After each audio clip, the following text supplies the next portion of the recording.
A las 02:17 el sistema registró una entrada que nadie realizó. Bienvenido al archivo de los miedos. Mi nombre es Héctor Montoya, agente de la Policía de Investigación, retirado. Después de tantos años investigando, aprendí a desconfiar del silencio. Antes de continuar con este archivo, te recomiendo suscribirte al canal. Aquí se conservan relatos que no siempre encuentran respuestas, pero que merecen ser escuchados hasta el final. Este relato fue reconstruido a partir de bitácoras de seguridad, registros hospitalarios y anotaciones internas que nunca debieron coincidir. Algunos documentos fueron corregidos, otros directamente eliminados. Lo que queda no explica el fenómeno, solo delimita su alcance. El turno de medianoche en un hospital no suele ser peligroso. Es monótono. Pasillos largos, luces frías, máquinas que repiten el mismo sonido durante horas. Para muchos vigilantes, es el horario perfecto. Nadie molesta, nadie pregunta, nadie recuerda. Daniel Ortega pensaba lo mismo. Vigilante nocturno, contrato tercerizado, turnos fijos, sin formación médica. Su trabajo consistía en recorrer áreas restringidas, verificar accesos y firmar una bitácora cada hora.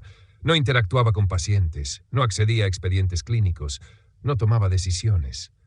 Hasta que una noche, durante una ronda rutinaria, encontró un nombre en el registro de internaciones que no figuraba en ningún cuarto. No fue una aparición, no fue un grito. Fue algo peor, un dato correcto en el lugar equivocado.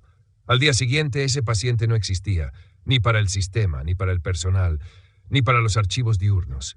Y aún así había sido atendido, monitoreado, registrado. Con el paso de las noches, Daniel comenzó a notar un patrón. Ciertos pacientes solo aparecían después de medianoche. Sus nombres entraban y salían de los sistemas como si el hospital tuviera dos versiones superpuestas, activas en horarios distintos. Al principio creyó que se trataba de errores, luego de pruebas internas. Finalmente entendió que los nombres no estaban mal escritos, estaban esperando. Si te interesan historias demasiado reales para ser solo ficción, suscríbete al canal. Apaga las luces. Este archivo exige atención. A partir de aquí, los registros se vuelven inestables. Las fechas no siempre coinciden. Los turnos se superponen y, como ocurre en ciertos casos, el observador termina formando parte del inventario. Este es el archivo titulado El turno de medianoche. El Hospital General San Gabriel ocupa 4 manzanas completas en el límite oeste de la ciudad. Es un edificio funcional, levantado en etapas, con alas agregadas sin demasiada planificación.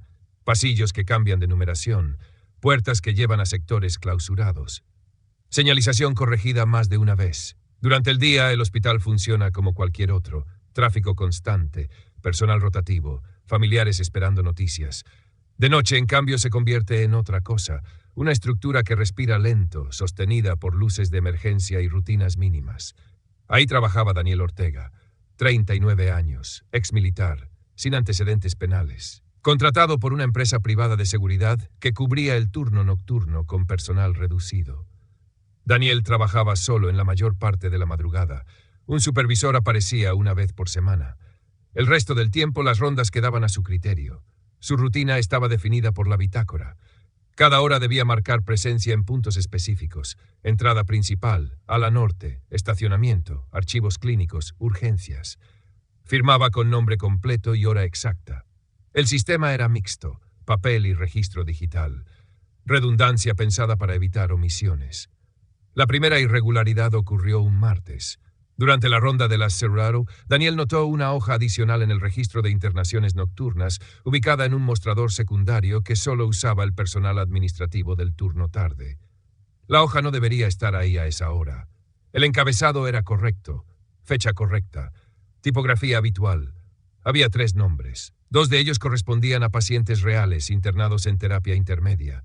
El tercero no le decía nada. Clara Benítez, cama asignada. Diagnóstico abreviado. Hora de ingreso 23:41. Daniel revisó el ala indicada. La cama estaba vacía. Pensó en un traslado no registrado. Volvió al mostrador. Revisó la hoja. El nombre seguía ahí, sin tachaduras, sin notas al margen. Cuando volvió a mirar el reloj habían pasado menos de 5 minutos. A las 09:00. Al firmar la bitácora, notó que el nombre había desaparecido. La hoja seguía en su lugar. Los otros 2 pacientes seguían listados. Clara Benítez ya no figuraba. Daniel no informó nada, no por miedo, sino por costumbre. En hospitales, los errores administrativos son frecuentes. No se levantan alertas por una hoja mal colocada. Continuó con su turno. Terminó a las 6. Se fue a casa. Al día siguiente, volvió por la noche. A las 6, la hoja estaba de nuevo. Esta vez, había 4 nombres. Y uno de ellos ya no estaba asignado a una cama, sino a una sala cerrada desde hacía meses. Daniel entendió que no se trataba de un error aislado y decidió empezar a mirar con más atención. Durante los siguientes turnos, Daniel no modificó su comportamiento. Siguió firmando la bitácora. Cumplió los recorridos. No hizo preguntas. En hospitales, la curiosidad suele ser mal vista, especialmente de noche. La normalidad se sostiene mejor cuando nadie interrumpe el flujo. Sin embargo, empezó a observar, lamentablemente, los nombres que aparecían solo después de medianoche. No los copiaba, no los repetía en voz alta. Había aprendido, en otros contextos, que nombrar algo es una forma de fijarlo. El patrón se volvió claro en menos de una semana. Los pacientes nocturnos siempre figuraban con diagnósticos incompletos, abreviaturas ambiguas, campos sin cerrar. Nunca tenían médicos asignados, solo códigos. No recibían visitas, no activaban alarmas. Sus camas, cuando existían, estaban siempre vacías al amanecer, pero durante la noche los monitores funcionaban. Daniel lo comprobó una madrugada, cuando decidió permanecer más tiempo en el ala sur, frente a una de las habitaciones asignadas a esos nombres. La puerta estaba cerrada. Desde afuera, el monitor mostraba signos vitales estables: ritmo cardíaco, saturación, presión. No había nadie en la cama. A las 02, el monitor se apagó. El nombre desapareció del sistema a las 023. Daniel sintió algo que no había sentido desde su época militar: la certeza de estar en una zona que no figuraba en los mapas oficiales. No peligrosa, pero tampoco segura. Al amanecer, el hospital recuperaba su forma habitual. Los listados se limpiaban. Los registros nocturnos se archivaban sin revisión detallada. Lo que no generaba incidentes visibles no se cuestionaba. Daniel revisó el archivo digital desde una terminal secundaria, usando su credencial de seguridad. No tenía acceso completo, pero podía ver historiales básicos. Los nombres nocturnos no existían, no como pacientes actuales, no como egresos, no como fallecimientos. No había rastro, como si el sistema los aceptara durante un intervalo limitado y luego los descartara. La normalidad se sostuvo mientras Daniel no interviniera, hasta que una noche, a las 01:17, escuchó una voz. No venía de un cuarto. Venía del sistema de megafonía interna, usado solo para emergencias o anuncios generales. La voz era baja, distorsionada por estática.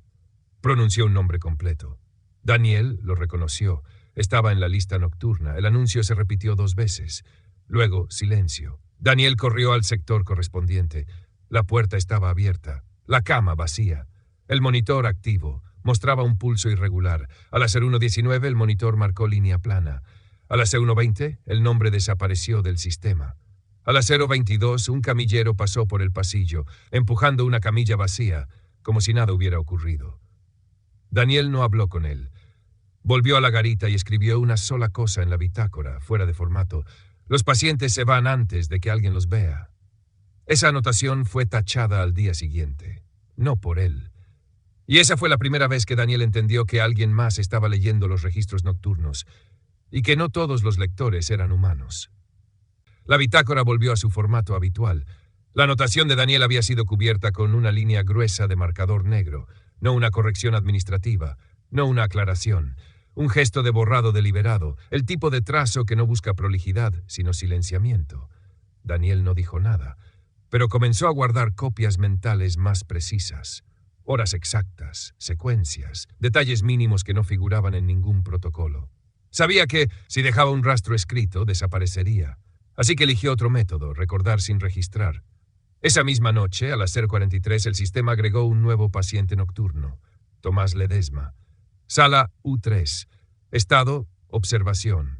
La sala U3 llevaba cerrada casi un año por filtraciones. Daniel tenía la llave. Nadie más la usaba. Aún así, el nombre figuraba con normalidad, como si la sala estuviera operativa. Daniel decidió entrar. El pasillo estaba más frío de lo habitual, no por falta de calefacción, sino por una ausencia de ruido. Las máquinas cercanas parecían funcionar a menor volumen. Sus pasos no resonaban igual, como si el espacio absorbiera sonido. La puerta de U3 estaba entornada. Adentro, la cama estaba vacía. pero el monitor estaba encendido. Mostraba signos vitales inestables, como si el cuerpo se moviera sin estar presente. Daniel se acercó, extendió la mano hacia la pantalla. Antes de tocarla, escuchó respiración. No provenía de la cama, venía del interior del cuarto, de un punto indefinido, cercano, como si el aire mismo estuviera ocupado. Daniel retrocedió. La respiración cesó de inmediato. A las 0:49, el nombre seguía en el sistema. A las 0:50 apareció una anotación automática, paciente consciente. Daniel salió sin cerrar la puerta. A partir de esa noche, las anomalías se multiplicaron. Puertas que figuraban cerradas en el sistema aparecían abiertas durante la madrugada. Ascensores marcaban pisos inexistentes. En las cámaras de seguridad, ciertos pasillos mostraban sombras que no correspondían a ninguna persona visible al recorrerlos en tiempo real. Pero lo más inquietante ocurrió al tercer día. Daniel encontró su propio nombre en un registro secundario, no en la bitácora, no en la lista de personal, en el sistema de pacientes. Ortega Daniel. Hora de ingreso. Estado pendiente. No había cama asignada. No había diagnóstico.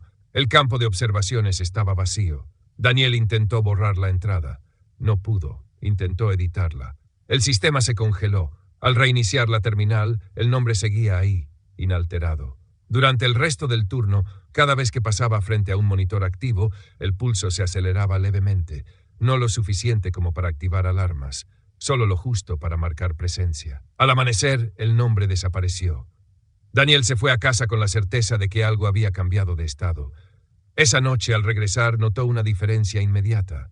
El hospital lo reconocía de otra forma. Las puertas se abrían antes de que pasara la tarjeta. Las luces se encendían a su paso. En la bitácora digital, su firma aparecía completada segundos antes de que él la ingresara. A las 02, el sistema de megafonía volvió a activarse. Esta vez, no anunció un nombre ajeno, anunció el suyo. Y en ese instante, Daniel entendió que ya no estaba vigilando el turno de medianoche. Estaba registrado dentro de él. Después del anuncio, el hospital no volvió a sonar. No hubo alarma, no hubo pasos apresurados. La megafonía quedó muda, como si hubiera cumplido su única función. Daniel permaneció inmóvil en la garita durante casi 10 minutos, esperando una reacción que no llegó. Revisó el sistema. Su nombre no figuraba en la lista principal de pacientes, tampoco en el registro del personal activo.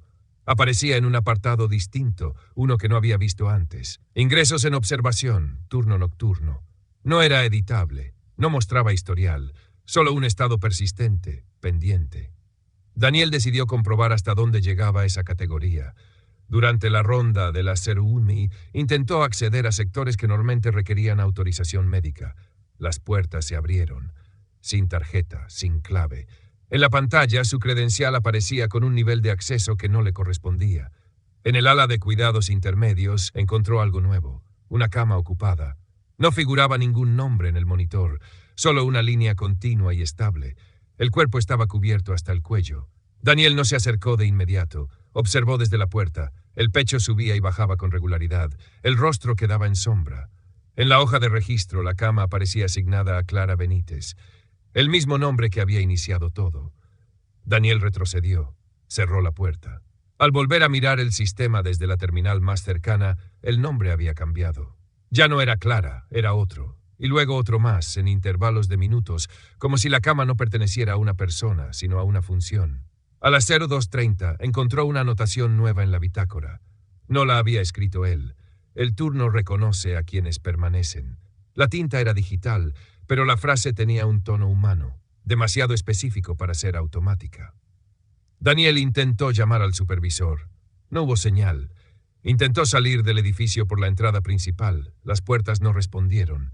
El sistema marcaba bloqueo programado. No figuraba ninguna emergencia activa.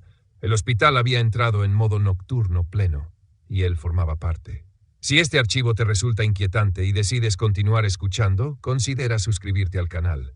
No todos los relatos llegan completos, pero aquí al menos quedan registrados. A las 3, los monitores comenzaron a mostrar picos irregulares en distintas salas, incluso en aquellas sin pacientes asignados. Daniel caminó por los pasillos siguiendo las señales. En cada monitor el pulso coincidía. No era el de una persona. Era el mismo patrón replicado, como si el hospital tuviera un solo cuerpo distribuido. En la sala U3, la puerta estaba cerrada otra vez. Desde adentro alguien golpeó una vez. Daniel no respondió. Miró la hoja de registro colgada afuera. El nombre había cambiado de nuevo. Ahora decía Ortega Daniel. Sala U3, estado activo. El reloj marcaba las 3:17. El turno de medianoche había dejado de avanzar. Y Daniel comprendió que, para el sistema, ya no era el vigilante que observa desde afuera, sino el paciente que todavía no decide entrar. Daniel permaneció frente a la puerta de la U3 más tiempo del que pudo medir. El reloj seguía avanzando, pero el hospital no. Las luces no cambiaban de intensidad. Los monitores mantenían el mismo ritmo. Ningún carro pasaba, ningún paso resonaba. Era como si el edificio hubiera quedado suspendido en una franja horaria que no admitía transición. Se alejó de la puerta y volvió a la garita. Necesitaba confirmar algo, si el sistema solo lo registraba, o si ya lo estaba observando. Accedió a una terminal administrativa que nunca usaba. No tenía permiso formal, pero el acceso se abrió sin resistencia. Buscó su nombre en capas más profundas del sistema, no como paciente, no como empleado. Lo encontró en un módulo que no tenía descripción visible. Solo un encabezado, continuidad operativa, turno nocturno. Debajo una lista breve. Eran nombres. Algunos los reconoció de inmediato, los pacientes nocturnos que había visto desaparecer. Otros le resultaban vagamente familiares, apellidos mencionados en pasillos, nombres escuchados en anuncios antiguos, personas que según los registros diurnos nunca habían estado allí. Junto a cada nombre una duración, horas, a veces años. Daniel entendió que no todos los registrados cumplían el mismo rol. Algunos figuraban como ingresos temporales, otros como soporte. Y unos pocos, muy pocos, aparecían marcados como retención activa. Su nombre estaba en esa última categoría. La revelación no fue sobrenatural, fue administrativa. El hospital no estaba poseído, estaba funcionando según una lógica paralela, sostenida durante décadas por personas que permanecían cuando nadie más lo hacía. El turno de medianoche no era un horario, era un estado operativo. Los pacientes que aparecían de noche no eran cuerpos, eran cargas, procesos inconclusos. Casos que no podían ser dados de alta porque nunca habían sido plenamente admitidos en ningún otro lugar. El hospital los absorbía, y para mantenerlos contenidos necesitaba algo más que máquinas, necesitaba presencia humana consciente. Daniel volvió a la lista. Algunos nombres tenían una anotación final, egreso por deterioro, otros transferencia, unos pocos, falla crítica. No había muertes registradas, solo reemplazos. La puerta de la U3 se abrió sola. Desde el interior no salió nadie, pero el monitor se activó, mostrando signos vitales estables. El pulso coincidía con los de otros monitores dispersos por el edificio. Daniel se acercó lentamente. Dentro de la sala, la cama seguía ocupada. Esta vez, el rostro era visible. No era Clara Benítez, no era ninguno de los pacientes nocturnos conocidos. Era un hombre de su edad. Rasgos similares, demasiado similares. El monitor marcaba su nombre. Ortega, Daniel. Estado. Observación sostenida. Daniel retrocedió. Sintió vértigo, pero no miedo. Lo que sintió fue reconocimiento, como si estuviera viendo una versión adelantada de sí mismo, ya integrada al sistema. En ese momento comprendió la función real del vigilante nocturno. No era proteger el hospital, era asegurarse de que alguien estuviera despierto cuando el hospital lo necesitara. La megafonía se activó una última vez. No anunció un nombre, anunció un turno. Inicio de continuidad. Personal asignado confirmado. El reloj marcaba las 03:59.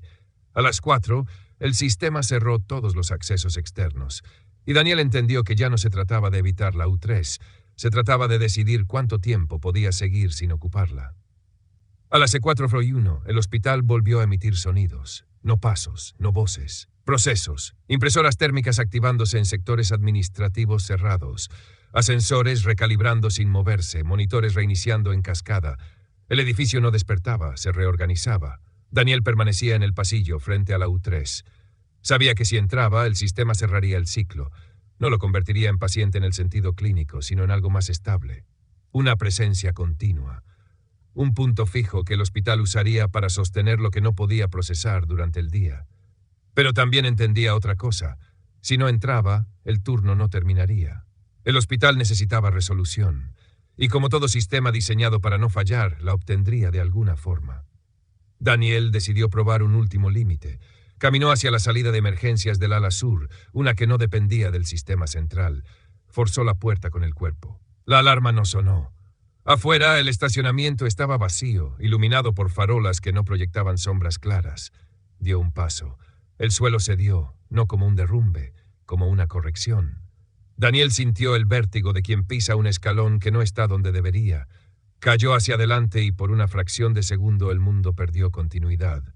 Cuando volvió a ponerse de pie, estaba dentro del hospital, no en el mismo lugar.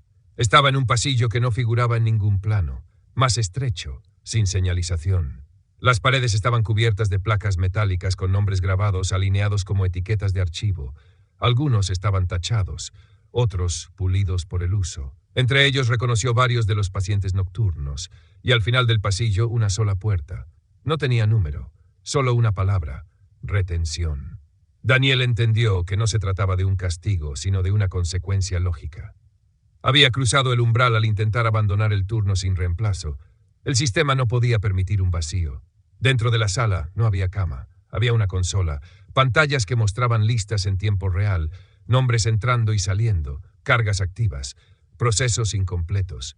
El hospital, reducido a su función esencial, contener lo que nadie más quería admitir. En una esquina de la pantalla, un campo parpadeaba. Operador activo, pendiente.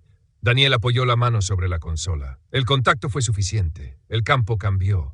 Operador activo, asignado. En ese instante, los monitores del hospital se estabilizaron. Los ascensores retomaron rutas normales. Las impresoras se detuvieron. El reloj marcó las 4:07. El turno había avanzado. Daniel no sintió dolor, tampoco alivio. Sintió algo más cercano a la aceptación técnica de un rol inevitable. No lo estaban absorbiendo, lo estaban utilizando. Desde ese momento, el hospital dejó de resistirse a su presencia. Las cámaras ya no lo evitaban. Los accesos respondían con precisión. Los nombres dejaron de aparecer de forma caótica. Ahora pasaban por él, por su atención, por su decisión de mantenerlos en espera. A las 5:30 el sistema preparó el cambio de turno. Daniel vio cómo en la lista de retención activa su nombre se desplazaba a la primera posición. No había fecha de egreso. A las 06 la ciudad comenzó a despertar. El hospital también. Pero Daniel no salió, porque alguien debía permanecer cuando los demás volvían a casa. Y el turno de medianoche, una vez iniciado correctamente, no admite abandono sin transferencia. A las 6:01 el hospital recuperó su apariencia diurna. Personal entrando por accesos principales, médicos revisando listados matinales, camilleros ocupando pasillos con rutina aprendida. Nadie notó nada fuera de lugar, nadie preguntó por turnos anteriores. El sistema había cerrado correctamente, excepto por un detalle. En la consola de retención Daniel seguía activo, no como vigilante, no como paciente, como operador. Durante las primeras horas, nada ocurrió. Los nombres nocturnos no ingresaron. Los monitores se mantuvieron estables. El hospital funcionó dentro de parámetros normales. Daniel pensó por un momento que tal vez el sistema solo necesitaba una presencia simbólica para completar el ciclo. A las 9:12 apareció el primer nombre. No estaba acompañado de diagnóstico, solo un identificador interno y una nota breve. Ingreso fuera de horario. Daniel no tocó nada. El nombre permaneció. A las 09:20, un médico del turno diurno solicitó acceso a un área que no figuraba en ningún plano reciente. El sistema le negó la entrada. Daniel vio cómo el campo de decisión parpadeaba frente a él, esperando una acción. Entendió entonces que el hospital ya no decidía solo. Necesitaba intermediación. Cuando Daniel autorizó el acceso, el nombre desapareció de la lista nocturna y apareció en un registro convencional. El paciente fue admitido sin incidentes. Nadie notó la transición. Daniel había transferido una carga. Con el paso de las horas, el patrón se repitió. Nombres que no correspondían al día aparecían brevemente en su consola. Algunos podían integrarse, otros no. Los que no encontraban lugar permanecían en espera. No gritaban, no se manifestaban. Simplemente ocupaban espacio operativo. A las 13:47, Daniel reconoció un apellido. No de los pacientes nocturnos, del personal. Un auxiliar de limpieza, turno tarde. El sistema lo marcaba como ingreso pendiente. Daniel dudó. Revisó el historial. El hombre seguía trabajando en el edificio, ajeno al registro paralelo que ya lo había incorporado. Si autorizaba la transferencia, el sistema lo integraría como paciente. Si no, el nombre permanecería activo y el turno no cerraría. Daniel no hizo nada. Minutos después, una camilla pasó corriendo por el pasillo principal. El auxiliar había colapsado. Fue ingresado de urgencia. El nombre se alineó con el evento. El sistema se estabilizó. Daniel entendió el alcance real de su función. No decidía quién entraba, solo cuando el sistema dejaba de resistirse. Al caer la tarde, la consola mostró una advertencia que no había aparecido antes. Capacidad de retención superada. La lista crecía. Nombres sin lugar, casos que no podían ser absorbidos por el día.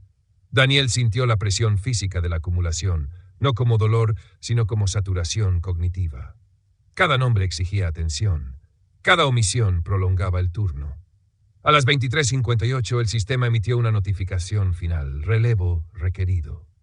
Daniel buscó el campo correspondiente. Estaba vacío. No había vigilante asignado para el próximo turno nocturno. La empresa de seguridad había rescindido el contrato esa misma tarde. Nadie lo había comunicado. El hospital no había previsto el reemplazo. El turno de medianoche se aproximaba sin operador externo. La consola resaltó una opción nueva, autotransferencia disponible. Daniel comprendió lo que implicaba. Si aceptaba, dejaría de ser operador y pasaría a formar parte de la retención permanente. El sistema se cerraría sin errores. Los nombres quedarían contenidos. El hospital seguiría funcionando. Si no lo hacía, el turno comenzaría sin vigilancia, sin filtro, sin intermediación. Daniel miró la lista una última vez. Vio nombres que no reconocía, otros que sí, algunos aún vivos, otros todavía no. Al hacer Mial, tomó la decisión, activó la autotransferencia. El sistema respondió con una confirmación inmediata. Estado actualizado, retención activa, permanente. Las luces del hospital no parpadearon. No hubo alarma, no hubo registro visible del cambio. Solo una cama en una sala que no figuraba en los planos quedó oficialmente ocupada. El turno de medianoche comenzó, y esta vez no terminó. He visto instituciones adaptarse a fallas durante años sin corregirlas, solo desplazándolas. Cuando un sistema encuentra una forma de funcionar, incluso si es incorrecta, se aferra a ella. No por maldad, sino por eficiencia. En este archivo no hay una conspiración, ni una entidad consciente. Hay algo más común y más peligroso, una estructura que aprendió a depender de personas dispuestas a quedarse cuando nadie más lo hace. Y cuando eso ocurre, el relevo deja de ser una opción. Se convierte en una deuda. Después de la medianoche, el hospital no registró incidentes. Las estadísticas del turno nocturno se mantuvieron dentro de los márgenes habituales. Ninguna alarma, ningún colapso sistémico, ninguna muerte inexplicable. Para la administración, la noche fue tranquila, eficiente. Nadie notó la cama nueva, no figuraba en los planos, no aparecía en los listados de ocupación, no generaba consumo adicional. Era, desde el punto de vista operativo, invisible. Y, sin embargo, cada monitor cercano mostraba signos vitales estables, sincronizados con el resto del edificio. Daniel Ortega ya no aparecía en ningún registro de personal. Tampoco figuraba como paciente egresado, fallecido o trasladado. Su expediente laboral quedó incompleto. Contrato rescindido por inasistencia prolongada, sin seguimiento, sin denuncia. En la institución de seguridad privada, su nombre fue eliminado del sistema una semana después. En el hospital, en cambio, permaneció, no como individuo activo, sino como referencia. Cuando un paciente nocturno ingresaba fuera de los flujos normales, el sistema lo derivaba a una instancia intermedia, no una sala, no un médico, una validación silenciosa. El proceso pasaba por él. Los registros diurnos nunca reflejaron esas intervenciones, pero hubo indicios. Durante los meses siguientes, algunos médicos comenzaron a notar que ciertos pacientes ingresaban demasiado bien encuadrados para la gravedad de sus cuadros, como si alguien hubiera preparado el terreno antes de que el caso existiera oficialmente. Otros mencionaron, en conversaciones informales, que ciertos nombres parecían haber estado esperando en el sistema antes de aparecer en la camilla. Nada de eso quedó asentado. El hospital siguió funcionando. 2 años después, una auditoría externa revisó los sistemas nocturnos. Detectó un módulo activo, sin documentación de origen. No generaba errores, no consumía recursos excesivos, no interfería con protocolos clínicos. La recomendación fue simple: no tocarlo. El módulo fue clasificado como legado operativo. En el lenguaje institucional, eso significa algo que nadie entiende del todo, pero que cumple su función sin causar problemas visibles. Algo que se deja en su lugar porque retirarlo implicaría riesgos difíciles de medir. En una de las últimas capturas del sistema, obtenida antes de que el acceso fuera restringido, aparece una lista mínima bajo el encabezado retención permanente. Solo un nombre. Ortega, Daniel. Estado, estable. Turno, continuo. No hay registro de deterioro, no hay alertas, no hay egreso previsto. El hospital aprendió a sostener lo que no puede procesar, y Daniel aprendió a no dormirse del todo, porque en cada medianoche, cuando el sistema cruza su umbral operativo, alguien debe permanecer atento. Alguien debe mirar los nombres antes de que entren al día, no para juzgarlos, no para salvarlos, solo para asegurarse de que no queden sueltos. Este relato no figura en ningún registro oficial. Aún así, todo lo que escuchaste podría haber ocurrido, y tal vez ocurrió. En mis años de servicio vi cómo las instituciones crean soluciones que no figuran en los manuales. Personas que no son ascendidas ni relevadas, sino absorbidas por la función que cumplen demasiado bien. No desaparecen, se vuelven parte del mecanismo. El turno de medianoche no es un horario, es un espacio sin testigos, y cuando nadie quiere quedarse ahí, el sistema elige a quien no se va. ¿Y tú? ¿Qué crees que ocurrió realmente? Déjalo en los comentarios. Suscríbete a El Archivo de los Miedos. Algunos archivos merecen ser recordados.